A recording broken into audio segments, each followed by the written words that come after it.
Resulta que esas cosas también, otra enseñanza de los López, otra enseñanza de la gente del pasado, es que la obra pública tenía que ser de calidad. La ciudad tenía que tener arte. Nosotros tuvimos entre 1916 y 1932, tuvimos 7 compatriotas graduados universitarios en universidades de Europa con summa cum laude y título de doctor y títulos de, a veces 2 títulos, como el caso de Pedro Bruno Bullari, que fue doctor y químico, o el caso de Miguel Ángel Alfaro, que fue arquitecto egresado en la Universidad de Roma y de ingeniero en la Universidad de Nápoles.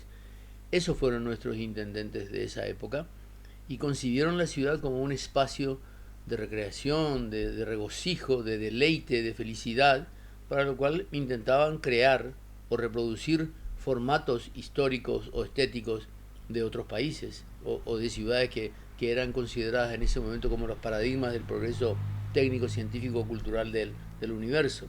Entonces, ese es el concepto que lamentablemente desapareció y la obra pública hoy se le da a los chongos, se le da a los contribuyentes de las campañas electorales sin cuidarse o sin anteponer, aunque sea el criterio de decir, bueno, te voy a dar a vos que sos mi cuate, pero haceme bien la obra, no me hagas pasar vergüenza. Resulta que se le da la obra a ese cuate y ese cuate se siente obligado, o tal vez porque tiene que repartir beneficios entre varios, a reducir la calidad de su obra, a reducir su sentido ético profesional universitario, y tenemos lo que tenemos así. Porque cualquiera sabe que si yo voy a instalar un ventilador de techo, ese ventilador de techo que está girando a determinada velocidad, que produce una determinada vibración, que tiene que sostenerse con una estructura firme, no puede colgarse del cielo raso.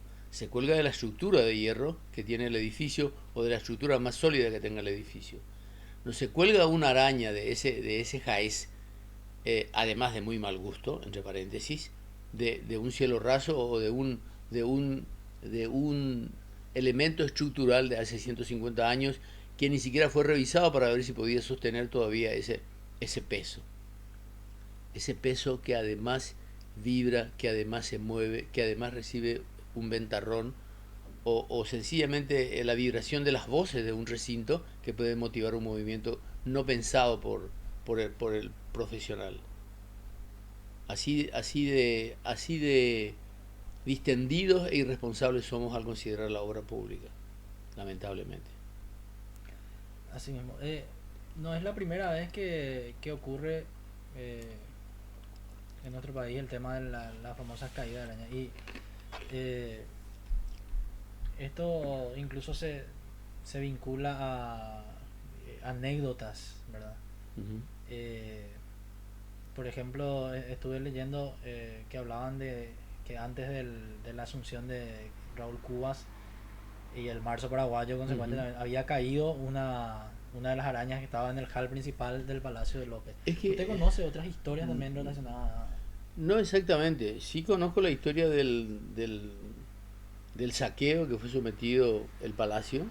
Conozco historias de mucha gente que pasó por ahí en época de Stroessner y me dice, yo te voy a mostrar dónde están los túneles, yo te voy a mostrar las bocas de acceso, que son cuestiones a verificar, porque nadie va a ir a tomar eso como a pie juntilla, como si fuera una cosa absolutamente cierta, pero se tiene que investigar porque iba a ser la casa de López y en ese momento López, con una actitud de desconfianza y de peligro, bien pudo haber considerado la posibilidad de tener túneles que iban a distintos puntos de la ciudad, cosa que de hecho está en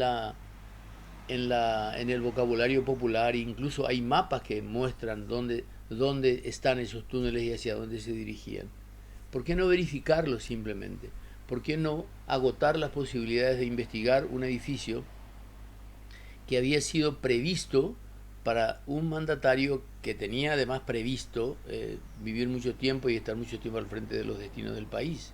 Entonces, yo no conozco esas anécdotas de caídas, pero sí admito que pueden ser muy factibles teniendo en cuenta de que nunca hubo cuidado para ver en qué estado se encuentra lo que está. Siempre lo que hubo fue intentos varios de improvisados decoradores que cuando asumía un presidente parecía que tenían la obligación de cambiar todo el decorado o todo el cortinado, o todo el ropaje estético de los salones para darle un sello propio a cada cosa. Se sabe que muchas primeras damas hicieron sus armas de decoradoras en el recinto, hicieron intervenciones absolutamente inconsultas, porque estas personas, lamentablemente, como acabo de decirte, se valen de chongos o de personas de confianza, pero no de profesionales con capacidad o que sepan la historia de un determinado edificio, y especialmente de este, que es tan importante para la memoria colectiva de los paraguayos. Es llamativo también de que se haya hecho una restauración y el mismo arquitecto que tuvo a cargo, el Cataldi, dijo que ellos no tocaron las arañas. Entonces no es se limpiaron restauración. más. Lo que yo siempre dije, entonces no es restauración, porque si no tocaron determinadas partes u obedecieron órdenes específicas o decidieron ponerle una linda pinturita al palacio, eso no es restauración. Restauración es devolver al edificio su aspecto original, para lo cual es necesario contar con los planos originales. Y los planos originales están en Francia y nunca ni siquiera hubo intentos de recuperación. Hubo ofrecimientos, hubo un arquitecto francés, que era el arquitecto Joub, que estuvo vinculado durante el gobierno de Stroessner a una de las consultoras para Itaipú Binacional, y que después fue nombrado director general del Patrimonio Artístico de Francia, y ni siquiera con ese cargo público que obligaba a una cierta consideración para una embajada que solicitara alguna información, ni siquiera con eso se pudo obtener una información sobre los planos del palacio, que deben estar todavía en Francia, como hay muchos otros documentos en todas partes del mundo sobre la historia del Paraguay. Nunca hubo un intento de investigar sobre una base cierta, documental, de archivo, todo lo que había en el palacio, para que pudiéramos saber qué es original y qué no era original.